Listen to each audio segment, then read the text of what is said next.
Once upon a time, in a small, peaceful town where the sun always rose bright and the rivers flowed sweet, there lived a man named Benjamin, but most people called him Mr. Benji. Mr. Benji was poor, so poor that his pockets were as empty as a dried-up well. While other men wore fine clothes, spoke big words, and carried themselves with pride, Mr. Benji had no such luxuries. His clothes were simple, and his speech was humble, for he was uneducated. You see, Mr. Benji couldn't read or write. He was the only man in the village who had never attended school, and because of this, everyone looked down on him. Despite his lack of education, Mr. Benji had a large family, a family so big it could be compared to a field full of blooming flowers. He had 4 wives, each more stubborn than the last, and 12 daughters, each as beautiful as the moonlight that illuminated the night sky. They loved him dearly, but Mr. Benji's heart felt empty. Even with such a large family, he often felt like an outsider in his own village. The other villagers would laugh at him whenever he walked by, calling out, "Look at Mr. Benji. The man doesn't even know his letters. How foolish he must feel." They would shake their heads in disbelief, whispering behind his back. But Mr. Benji never answered back. He kept his head down and his heart heavy like a stone at the bottom of a river.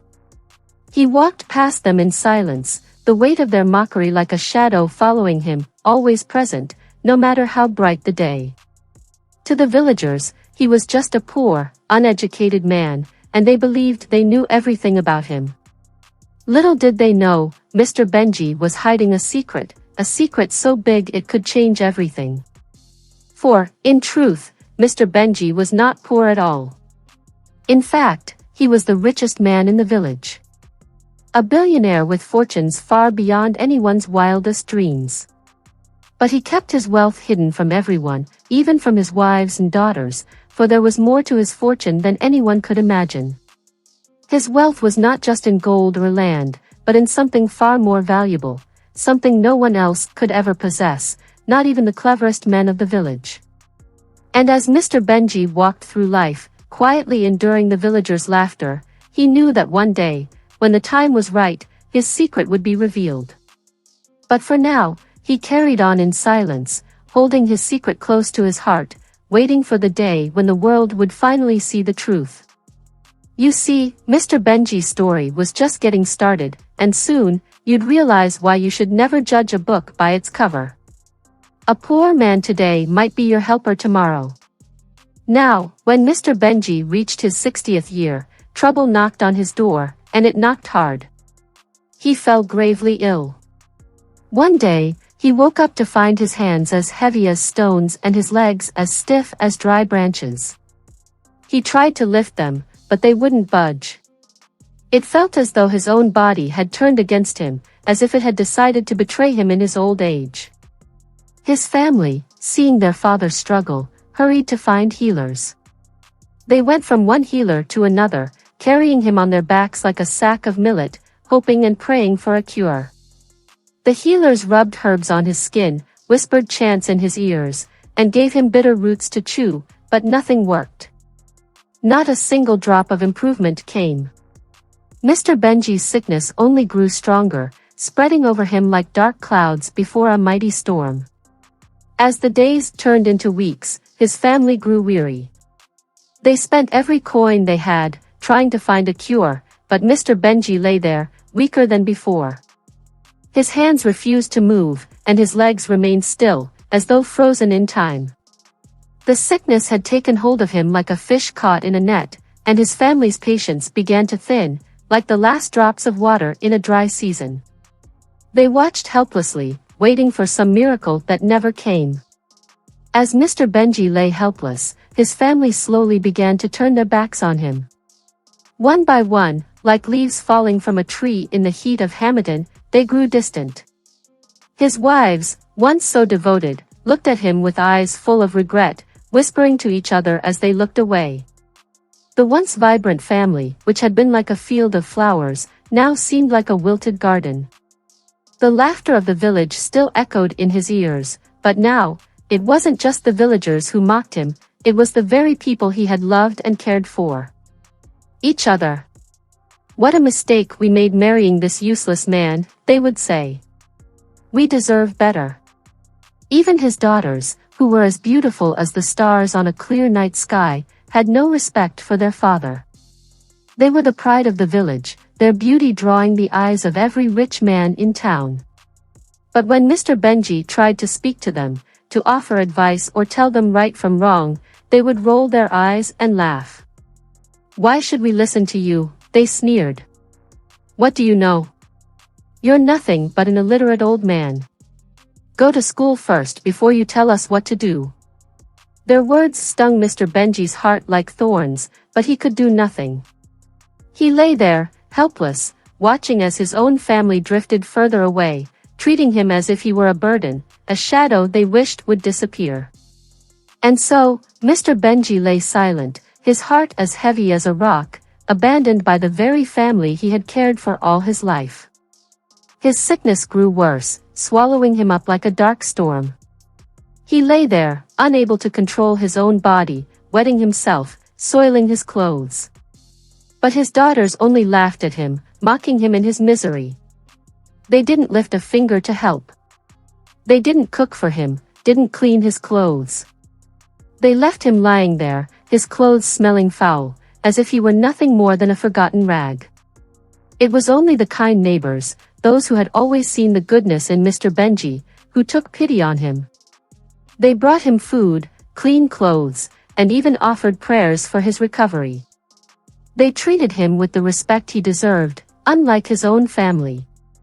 They spoke softly to him, trying to offer comfort during his darkest days, even when his own daughters and wives had turned away. These neighbors, though few in number, showed him the kindness that his own blood had forgotten. Days turned into weeks, and weeks turned into months, with Mr. Benji growing weaker by the day. His body, once strong and resilient, had now become a shell of what it used to be. The sickness clung to him like a dark cloud, and the burden of it weighed heavily on his fragile bones. His family, though they had once been his pride, continued to turn away, refusing to acknowledge the man he had been. His daughters, with their beauty and charm, still ignored him, lost in their own world of wealth and vanity. His wives, once filled with affection and care, now barely spared him a glance. Yet, amid the cold indifference of his family, the neighbors remained a small but steady beacon of hope. They didn't care about his wealth or his lack of education. They didn't judge him for his past mistakes. They saw a man who needed help, and that was enough for them. They helped him bathe, fed him, and stayed by his side when he felt as though the world had abandoned him. They didn't ask for anything in return. They were kind simply because they believed in the goodness of the heart. One day, as Mr. Benji lay in bed, his mind clouded by the sickness, a realization began to form in his weary heart. The laughter of his daughters, the mockery of his wives, the neglect of his family, they didn't matter. What truly mattered was the kindness he had given to others, the love he had shared with those who needed it most. It was the kindness of the neighbors that he would remember, not the cruelty of those who had once called him family. And though his health continued to decline, Mr. Benji found peace in knowing that true wealth was not in riches or status, but in the love and respect of those who saw beyond the surface. As his final days approached, he smiled softly, grateful for the true treasures of life, compassion, kindness, and the ability to give, even when it seemed no one would return it. In that moment, Mr. Benji's daughters gasped, their mouths opening wide with shock. They had never seen anyone show their father such respect, especially not someone as wealthy as Nicholas. In their minds, their father was nothing but a sick, old, and useless man, yet here was Nicholas, bowing to him as if he were a king. The daughters stood there, speechless, their hearts pounding with confusion and wonder. They could hardly believe their eyes. As Nicholas rose from the floor, he noticed the stunned faces of Mr. Benji's daughters. Their eyes were wide, their mouths hanging open like fish out of water. They were unable to understand why this wealthy, respected man was bowing to their father. Nicholas turned to them, his voice steady and filled with a sense of pride as he spoke. "Do you not know?" he asked. "Your father, Baba Benji, is my boss. He owns the largest gold mine in this village." The words fell like thunder in the room, and the daughters' eyes grew even wider. Their hearts began to beat like drums, and they exchanged looks of disbelief, trying to grasp what Nicholas was saying. "Our father," one of them stammered, her voice thick with disbelief. "But he's just a poor, sick man. How could he?" Nicholas shook his head, a small smile playing on his lips. "Your father may look simple, but he is wiser than any of us know. Years ago, he took a 5-year leave from the mine and entrusted me with managing it. He trusted me to handle the business and be the face of the mine, but he's always been in control. Everything I have today, everything I've built, is because of the foundation your father laid." The room fell silent as the daughters absorbed the weight of Nicholas's words. The reality of their father's true identity, a secret he had kept hidden all these years, began to sink in. They had underestimated him, dismissed him, and mocked him, but they had no idea who he truly was. Their once dismissed father was, in fact, a man of immense power and wisdom. The realization hit them like a flood, and they stood there, their world turned upside down. While he stayed there, unseen and unheard, Mr. Benji's daughters were left speechless, their minds spinning with the revelation. The man they had mocked, ignored, and laughed at was, in truth, the richest man in the village. Their father was not the fool they had thought him to be. Nicholas sat down, his voice calm and steady, as he began to tell the daughters a story they had never heard before. "You see," Nicholas began, "the men in this village may be educated, but their wealth comes from something much deeper, something buried beneath the soil." He paused, letting the words settle. "Gold." The daughters listened, their eyes wide with wonder and disbelief. "This village," Nicholas continued, "sits on a treasure trove of gold. Many men became wealthy because of it, but few know that the largest gold mine, the richest land, belongs to none other than your father, Baba Benji." The daughters gasped, looking at each other with disbelief. How could this be? Their father, the man they thought was the poorest, the man they looked down on, was the owner of the biggest treasure in the land. Nicholas nodded, seeing their shock. "Your father kept it a secret," he explained. "He only had daughters, and he knew that wealth can bring danger. People would try to use his riches, try to sway his daughters for their own gain. So, he chose to live simply, to hide his wealth and protect you all from the dangers it could bring." The room grew quiet as the truth sank in. The man they had ignored, the man they had dismissed as weak and unimportant, was in fact the most powerful figure in the village. The daughters, now humbled and filled with remorse, realized how wrong they had been. Their father, Baba Benji, had sacrificed his own comfort and reputation to protect them from the dangers of greed and power. The very riches they had scorned had been his burden to bear, and now they understood why he had kept it all hidden for so long. He was the richest man in the village, the very person who had provided them with everything they had. As Nicholas spoke, the daughters' faces grew pale. They had treated their father with scorn and disrespect, not knowing the sacrifices he had made, the secrets he had kept to protect them. The weight of their actions pressed down on them like a heavy stone. Nicholas continued, his voice heavy with sorrow. "Your father had a plan," he said quietly. "A plan he kept to himself. He wanted to know who would stay by his side when he had nothing, who would care for him if times grew hard. So, he decided to pretend he was sick." The daughters sat still, shame creeping into their hearts like shadows. They looked down, remembering how they had treated their father, mocking him, laughing at him, and calling him weak, all the while unaware of the man he truly was.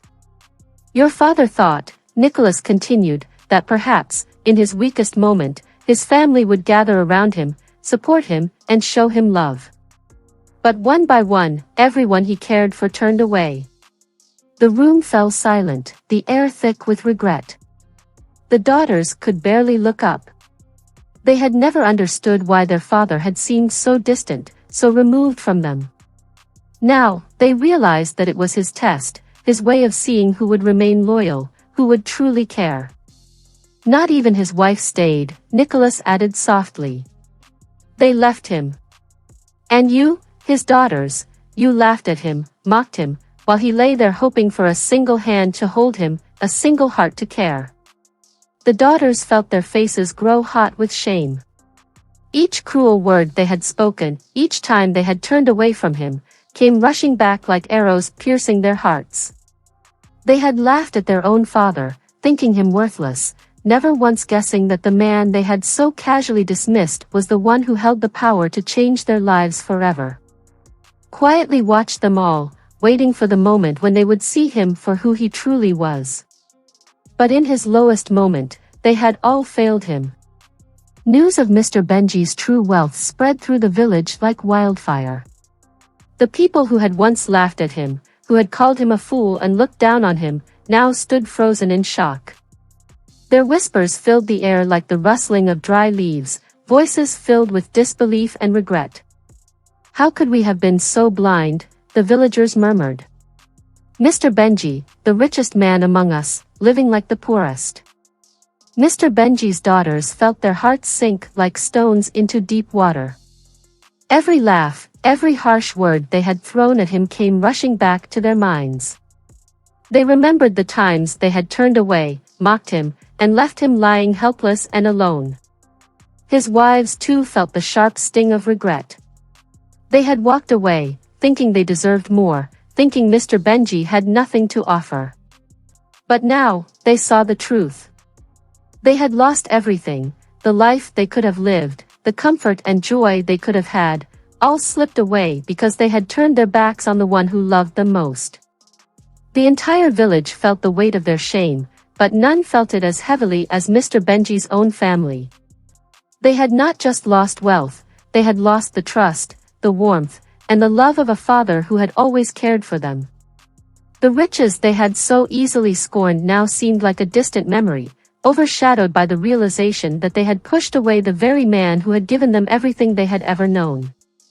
Spoke, his words carrying the weight of a life well lived, a life of quiet strength and deep wisdom. My dear neighbors, Mr. Benji began, his voice steady and calm, I have lived many years in this village, and I have seen the true nature of people. In my time of need, those who stood by me, who offered their hands when I had none to offer, have earned my respect and my heart. It is to you, my true family, that I give my wealth. I have learned that true riches are not measured by gold or land, but by the kindness you show to others when they need it most. The villagers stood in awe as Mr. Benji spoke, his words like a gentle breeze, yet powerful enough to change the course of their lives. He turned to those who had once abandoned him, his gaze firm but not angry. To those who turned away from me, he continued, you have shown me the depth of your hearts. And though you may never fully understand the burden of your actions, I hope that you will learn from this experience and seek to treat others with kindness and respect. With that, he turned to his true supporters, the neighbors who had cared for him, the ones who had never asked for anything in return. I leave my wealth to you, for it is you who have shown me that even in the darkest times, there is light in the hearts of good people. May my gift bring you the happiness and prosperity that you have brought to me. The villagers, overwhelmed with emotion, bowed to Mr. Benji, grateful for his generosity and wisdom. The once dismissed man, the one they had laughed at and overlooked, had shown them the true meaning of wealth and kindness. And so, Mr. Benji lived out his days surrounded by those who truly cared for him, his wealth shared with those who had earned it through acts of compassion and love. The village, once divided, was united in the memory of the humble man who taught them all that the greatest treasure of all is not gold, but the kindness we show to others. The crowd fell into a deep silence as Mr. Benji's words echoed through the village. His daughters, with tears streaming down their faces, knelt before him, their hearts full of regret. Father, please forgive us. We were blind. We didn't see your kindness, your strength. Please forgive us, they pleaded, their voices breaking. Mr. Benji smiled softly, his face tired yet full of wisdom. My daughters, he spoke gently, his voice full of love, you have shown me your hearts. I have seen who you truly are. My love for you remains, but trust must be earned, and respect must be given freely. With those words, Mr. Benji turned to the neighbors who had cared for him, those who had stood by him without knowing his wealth, the ones who had shown him true kindness. Surrounded by them, in the company of those who had supported him when he needed it most, Mr. Benji spent his final days in peace. When he passed, the village remembered him not as a poor, uneducated man, but as a wise and generous soul. His legacy was one of kindness, teaching them that respect and love are far more valuable than wealth. His story remained etched in their hearts, like a guiding star, always reminding them to honor and support those who stand by them in times of need. I hope you enjoyed this tale. If you did, please like the video, share it with your family and friends, and leave a comment. Don't forget to subscribe and turn on the notification bell for more enchanting stories like this one. Goodbye.